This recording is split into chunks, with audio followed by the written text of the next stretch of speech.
Hello and welcome to the keyboard department of Royal Birmingham Conservatoire.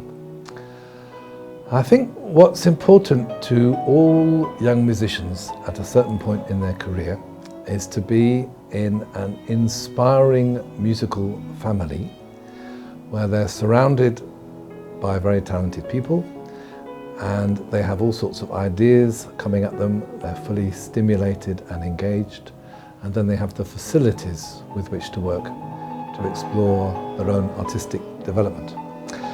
So, as one of the larger keyboard departments in the UK Conservatoire sector, we offer that sort of extended, inspiring experience.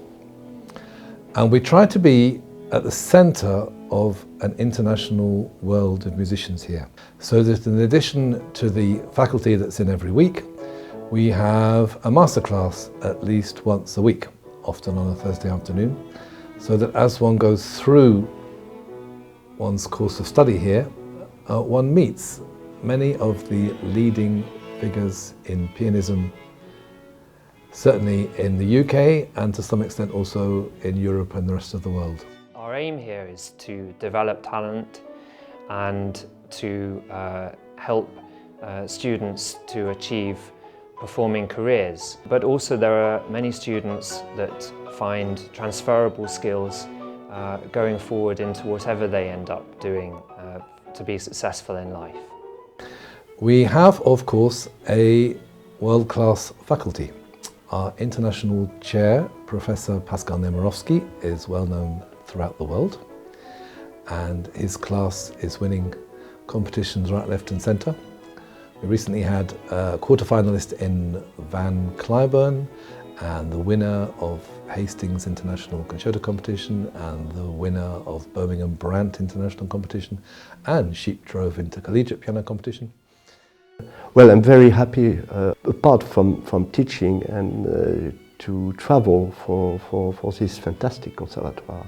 And now I feel that many students, bright students from all over are very interested in coming, and the faculty is great. The facilities are amazing, and it's yes, it's. And I've been comparing to many places because I've studied at Juilliard. You know, I go in many places in the world. And the standard here is becoming really high, and it's very exciting. Birmingham seems to me the best place probably for start your career, because it's quite close. It's in the middle of UK, so it's a very comfortable place.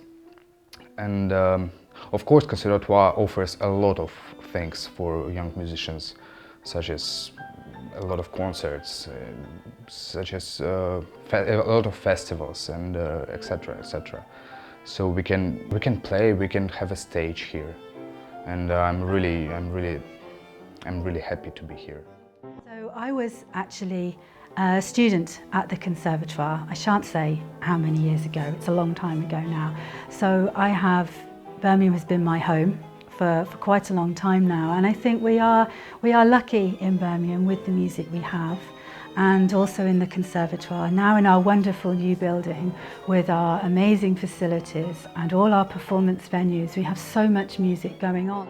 And I always found from students here, the Royal Birmingham Conservatoire has this sense of family atmosphere, I would call it, and everybody is very friendly.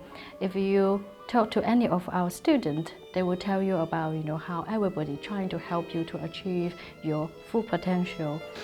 Part of my responsibility is to make sure that the pianists have performing opportunities, and with a department of over 100, that's not so straightforward. One way is to focus people's preparation on festival projects. This year we're having another International Piano Festival in June. The artistic director is Pascal Nemirovsky, and the guests will include Markus Groh from Berlin, Boris Slutsky from America, Stephen Huff and Stephen Kovacevic coming up from London, Peter Frankel also coming from London, and an array of young artists who will be playing in masterclasses and giving concerts and competing, and they're coming from all over the world, and I think hearing them play is going to be an enormous treat for us all. So this year we've just announced a very exciting collaboration with Naxos. They have invited us to contribute to some of their complete composer recordings. And 5 pianists will be making their debut disc for Naxos this summer. 3 of them are playing works by Liszt, 1 Scarlatti, and 1 who actually is the former YCAT artist now represented by Asconis Holt, that's Daniel Lebhardt. He will be playing Schubert. Now of course it's very exciting when you make your first CD. It's a great calling card and it establishes you in the profession, as does something like live broadcasting for BBC Radio 3.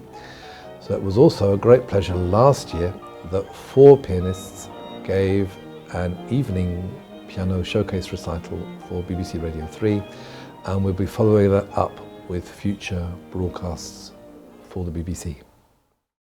We have a large range of competitions, and most of the students see those not so much in the competitive sense but as a performance opportunity. So they're designed to function for particular year groups. We have one for first years, one for first and second years, one for undergraduates, one for postgraduates. The Peter Donohoe Gold Medal, which is the extended recital Premier League competition. Perhaps it's worth saying that Peter Donohoe, CBE, is Vice President of the Conservatoire, the President being Simon Rattle. But Peter lives in Birmingham and we see a lot of him. He gives recitals during the year and he gives typically about 5 masterclasses a year. So that is an invaluable resource that we have as part of the town. And the CBSO, of course, is an invaluable resource in terms of the musicians playing in it. They're keen to teach and to work collaboratively, so a lot of them are involved in chamber music. And there's lots of very exciting projects going on with them.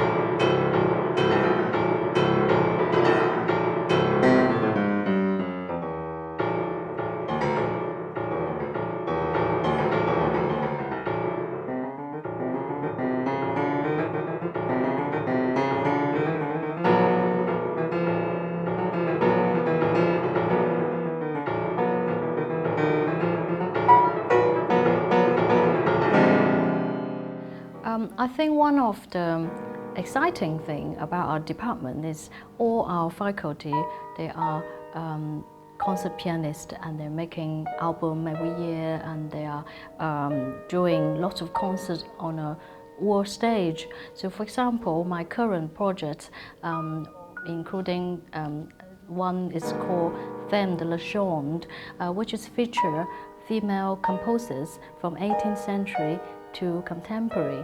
So I just did this concert in the Birmingham Town Hall and also play live at the BBC Radio 3. My new album, which is featured the same theme, is live play on Classic FM and also featured by the Gramophone magazine and Classical Music magazine next month. And in May, I'm going to take this project to China and tour across 8 cities. So I think we have the first hand information about how to perform, how to conquer your nerve, and to pass that very freshly to our students. And I think that's one of the great news being part of the piano department.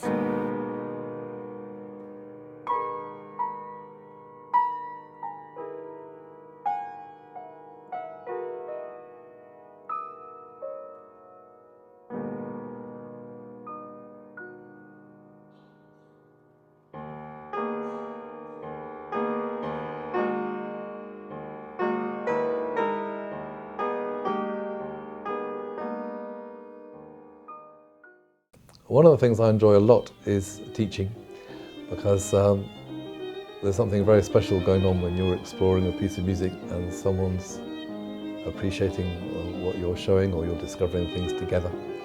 And also, of course, one feels useful because that's the next generation coming through. I also always enjoy any contact with the greatest of musicians. So in my case, if I'm making chamber music with the greatest of players today, that's always a joy. I enjoy giving concerts and travelling to do that. And I do also, not everybody enjoys making recordings, but I do very much enjoy the process of making recording. I suppose in a way it's like if you're trying to write a book or something, you're trying to leave something behind which is as good as you can make it. And the process of doing that, going through the process of making multiple takes, understanding at the time what needs correcting, listening back, negotiating with colleagues, which is always part of what I'm doing, if I'm making chamber music recordings, and also being reasonably involved in the editing process and thrashing that out, which again can be complicated where colleagues are involved. Recently I was able to say, why is it that this bar I don't play any of the right notes? And the person said, well, because the string playing sounds nice there. And I say, yeah, well, okay, the string playing sounds nice, but you can't have a recording going out where the pianist doesn't have any of the right notes in the whole bar. So that was easy to negotiate because everybody agreed we should put in a take where I played the right notes. Sometimes it's much more complicated than that. But once you've lived through all that process, which can be very time-consuming and very frustrating, when you then have something that you're proud of, which has happened to me with the Primrose Piano Quartet, and also in the recordings that I've made with Alexander Bailey, for example, the British cello sonatas, then that's a very satisfying part of my work. It was always clear to me that I loved music, and for example, I sang in the local cathedral for a while, where I grew up in St Albans. I had a nice treble voice, which if you're interested, you can still find on YouTube. Once when I was, I don't know, 12 or something, I made a recording late at night in the cathedral of a piece by William Boyce called Tell Me Lovely Shepherd.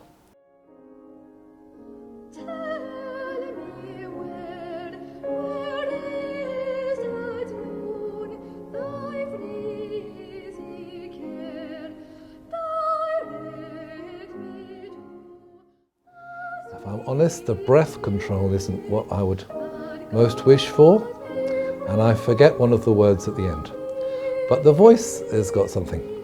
So I was there singing and learning to play the piano, and from an early stage I enjoyed chamber music, playing with the other musicians in my school. And that's just as well, because that's been a feature of my life going forward. I'm now a member of the Primrose Piano Quartet, and we've just released a Brahms box set of recordings made in Vienna on historic instruments. So that feeds into our appreciation of historically informed performance style, and that was favourably reviewed in Record Review by Andrew McGregor a few weeks ago, and we're expecting a BBC Music magazine in the April issue review. The other thing I've done all my life is play for cellists. And this is a result, in a way, of another accident. It's interesting how people's lives are sometimes design and sometimes accident. I grew up immediately opposite Alexander Bailey, who is widely regarded as one of the very finest British cellists of his generation. So he was 5 years older than me, and at a certain point in my sixth form, I would go over and we'd play through concertos and so forth. And then when I was coming to the end of my undergraduate years, where I did joint course in Manchester, I went to the university and the Royal Northern, we started giving concerts. And I remember Sandy saying to me that what one really needs, apart from wonderful teaching and working hard, is experience and opportunity in whatever way one can find it to be actually playing for people and making music. So in my case, I was very lucky to be invited to give some concerts with Sandy. I also did, there was at that time a Northwest Arts Young Performers platform, which I won with the famous double bassist Leon Bosch. And then I also did things like Live Music Now, where you go around and play to old people's homes and day centres and all that. And I was a founder member of the Music Group of Manchester when I was Manchester based, which was a chamber group, which became very popular in the music clubs, particularly of that area. So everyone finds a way, and when one has to survive in the profession, keep working, keep improving, and then make the most of opportunities that come one's way, and also make one's own luck in whatever way is possible. Now, if one's route is solo pianism, then it's hard to argue with winning a major competition, because that does get one noticed and it does give one opportunities. And it's rather nice that that is done mostly as fairly as it can be. If you present yourself as a great artiste of the keyboard, then you've got a chance to be noticed at these competitions. I think it's slightly different in the pop world these days. Of course, music has to mean something to you. Now, it will mean more to you the more you study it. The older one gets, the more music means. And this is a rather nice thing as I'm now getting older. I found the older I get, the more music means to me. And if some things can be expected to deteriorate, I'm hoping that my appreciation and understanding of music will only grow, because this is the process of learning about music, which is why it's very important to have a very wide knowledge of music, all styles, all genre, not just piano music, because everything feeds into understanding of music. But generally speaking, one might say that one of the interesting things about musicians is that they're often people that could have done other careers. They could have gone off and been doctors or lawyers because they have a certain aptitude, intelligence, as well as an artistic feeling for things. We know that music unites all the different parts of the brain. That's one of the reasons why it's very good for children to learn music.